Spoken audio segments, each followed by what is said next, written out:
pagi anak-anakku sekalian. Kita patut mengucap syukur bahwa hari ini kita kembali lagi boleh memulai aktivitas kita. Kita boleh sama-sama belajar lagi.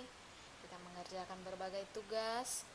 Tuhan masih berikan kesempatan kita untuk sama-sama menikmati hari yang baru. Jadi banyak hal yang boleh kita syukuri. Oleh karena itu, pagi ini sebelum kita melanjutkan aktivitas kita akan merenungkan firman Tuhan. Ibika harap anak-anak sekalian sudah dalam keadaan siap, ya.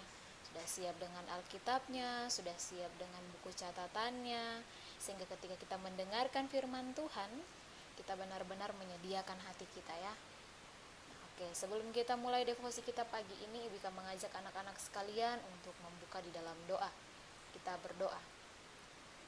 Bapa dalam surga, kami mengucap syukur Bapa karena Engkau telah memimpin kami sepanjang malam yang telah berlalu, sehingga pagi ini kami boleh bangun, kami boleh bersama-sama ingin merenungkan firman Tuhan. Tuhan sertai kami, di saat kami mendengarkan perenungan firman Tuhan, kami benar-benar siap, sehingga firman Tuhan yang kami dengar boleh kami tanamkan dalam hati kami, dan kami laksanakan dalam kehidupan kami di bawah pimpinan Roh Kudus.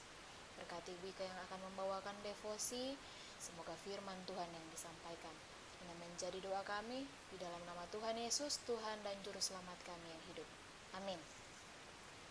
Oke, anak-anak sekalian, Ibu minta sekarang anak-anak silakan membuka di Efesus 4.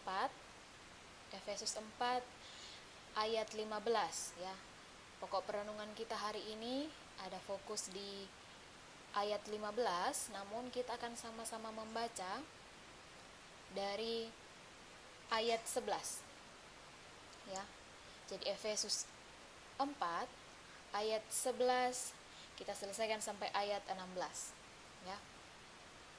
Silakan dibuka, jika sudah siap silakan dilihat dulu sambil menunggu teman-teman yang lain.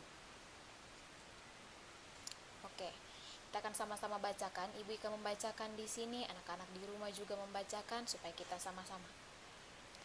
Efesus 4 ayat 11 sampai 16. Dan ialah yang memberikan baik rasul-rasul maupun nabi-nabi, baik pemberita-pemberita Injil maupun gembala-gembala dan pengajar-pengajar, untuk memperlengkapi orang-orang kudus bagi pekerjaan pelayanan, bagi pembangunan tubuh Kristus, sampai kita semua telah mencapai kesatuan iman dan pengetahuan yang benar tentang anak Allah, kedewasaan penuh dan tingkat pertumbuhan yang sesuai dengan kepenuhan Kristus, sehingga kita bukan lagi anak-anak yang diombang-ambingkan oleh rupa-rupa angin pengajaran, oleh permainan palsu manusia dalam kelicikan mereka yang menyesatkan, tetapi dengan teguh berpegang kepada kebenaran di dalam kasih, kita bertumbuh di dalam segala hal ke arah Dia, Kristus yang adalah kepala.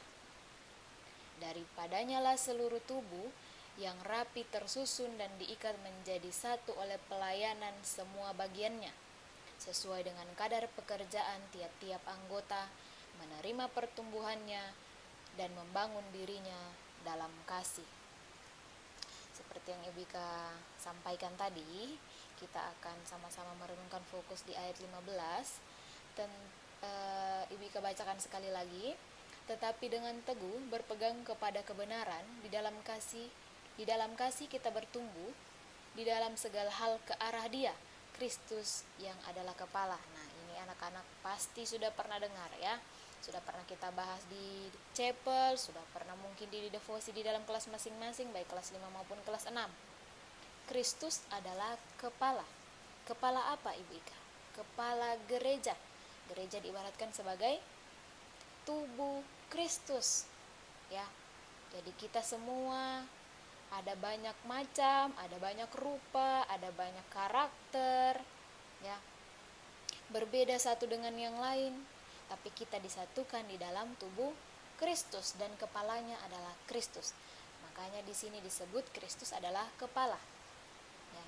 Yang akan kita bahas hari ini, Ibu Ika memberikan tema perenungan kita hari ini adalah saya bertumbuh ke arah Kristus.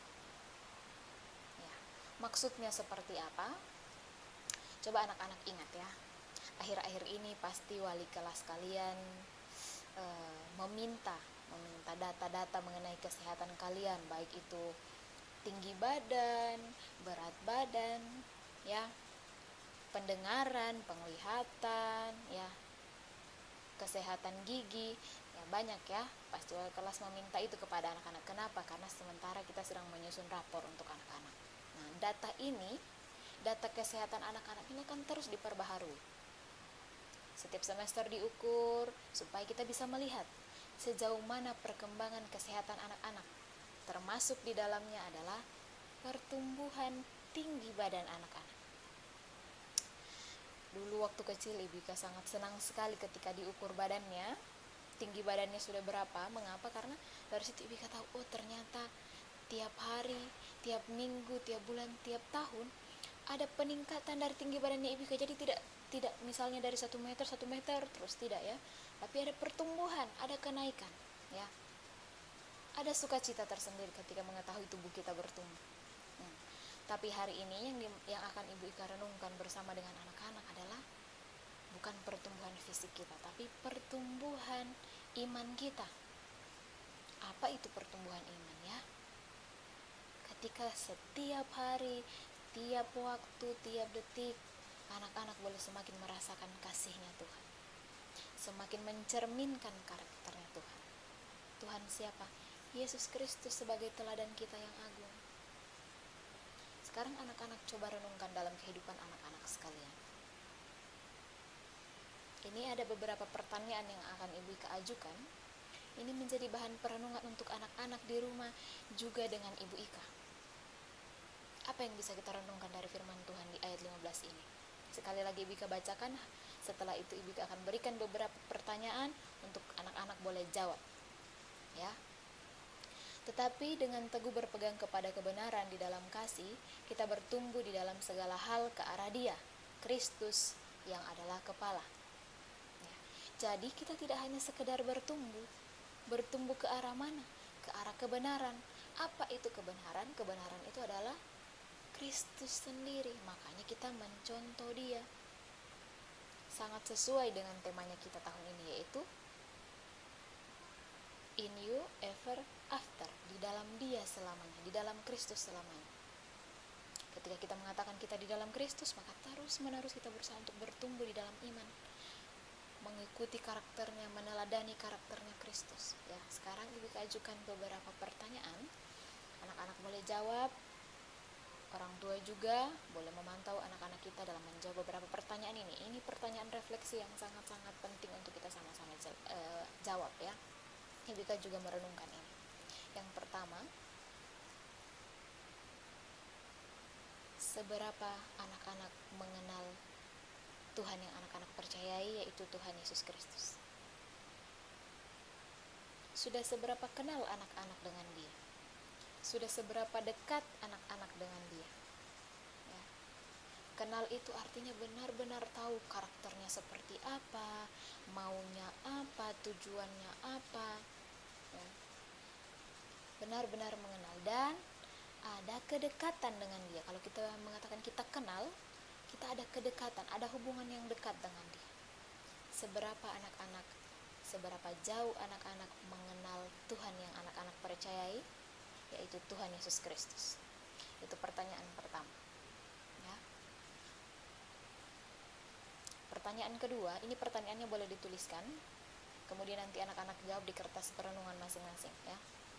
Pertanyaan kedua, ketika anak-anak sudah mengenal Dia, mengenal Kristus, seberapa keinginan atau kerinduan anak-anak mengikuti teladan Dia, meneladani Dia, karakter Yesus Kristus. Kita sudah banyak melakukan devosi, anak-anak sudah banyak mendengar cerita tentang Dia di chapel, devosi, dan bahkan dalam pembelajaran setiap hari. Anak-anak terus-menerus mendengar kisah tentang Dia. Seberapa rindu anak-anak mengikuti sikap, karakter ya. Itu dua pertanyaan yang akan kita sama-sama renungkan hari ini, dan bahkan selama kita kita diberikan kesempatan sama Tuhan untuk merenungkan firman Tuhan. Seberapa anak-anak mengenal Dia dan seberapa kerinduan anak-anak mengikuti teladan Dia, mau meneladani Dia. Lewat apa? Bacaan firman Tuhan, anak-anak boleh kenal Dia, boleh mengikuti apa yang Dia inginkan, apa yang Dia kehendaki, apa yang dicontohkan oleh Dia. Ya. Sampai kita boleh katakan, dengan teguh berpegang kepada kebenaran di dalam kasih, sehingga kita bertumbuh di dalam segala hal ke arah Dia. Jadi tidak serta-merta bertumbuh entah ke arah mana, tapi ke arah Dia. Makanya judul perenungan kita hari ini, saya bertumbuh ke arah Kristus. Karena kita mengenal Dia, kita mau mengikuti teladannya. Devosi kita hari ini cukup sampai di sini. Ada 2 pertanyaan yang boleh kita renungkan sama-sama. Silakan dijawab di kertas perenungan masing-masing. Boleh di-sharingkan dengan keluarga juga. Diskusi dengan mama, papa, adik, kakak di rumah, atau siapapun yang dekat dengan kamu. Sehingga sama-sama kita bisa renungkan betapa besar kasih Allah bagi kita. Tetap semangat menjalani pembelajaran di rumah, mengerjakan tugas, menanti pembagian rapor juga. Anak-anak akan melihat hasil usaha anak-anak selama ini. Tetap jaga kesehatan, ya. Sampai nanti kalau Tuhan izinkan anak-anak boleh masuk lagi belajar di sekolah, atau bahkan kita masih tetap belajar seperti ini, tidak masalah ya. Kita tetap sama-sama boleh saling bertatap muka walaupun melalui teknologi seperti ini, ya. Kita sama-sama bisa sharingkan apa kisah luar biasa Allah dalam kehidupan kita masing-masing. Devosi kita cukup sekian, kita akan tutup dalam doa. Kita berdoa. Bapa kami di surga, kami mengucap syukur Bapa, karena kami boleh mendengarkan firman Tuhan pagi ini, di mana kami boleh diingatkan kembali bagaimana kami bertumbuh ke arah Kristus, Tuhan dan Juru Selamat kami. Bagaimana kami semakin mengenal Dia lewat apa yang kami alami setiap hari, lewat pembacaan firman Tuhan, lewat perenungan kami, baik devosi dan sebagainya. Seberapa kami mau rindu untuk mengikuti teladan Yesus Kristus. Terima kasih Tuhan untuk mengingatkan kami akan hal ini, sehingga kami dalam kehidupan kami sebagai anak-anak Tuhan, kami boleh benar-benar menunjukkan bahwa kami adalah pengikut Kristus yang setia dan mau terus-menerus belajar dari kebenaran firman Tuhan. Terima kasih Tuhan Yesus, kami menyerahkan kehidupan kami ke dalam tangan-Mu, Tuhan yang beracara dalam kehidupan kami, dan semoga kami anak-anak Tuhan tetap diberikan hati yang mau mengucap syukur untuk setiap keadaan yang boleh kami alami. Dengan menjadi doa kami bawa di dalam nama Tuhan Yesus, Tuhan dan Juru Selamat kami yang hidup. Amin.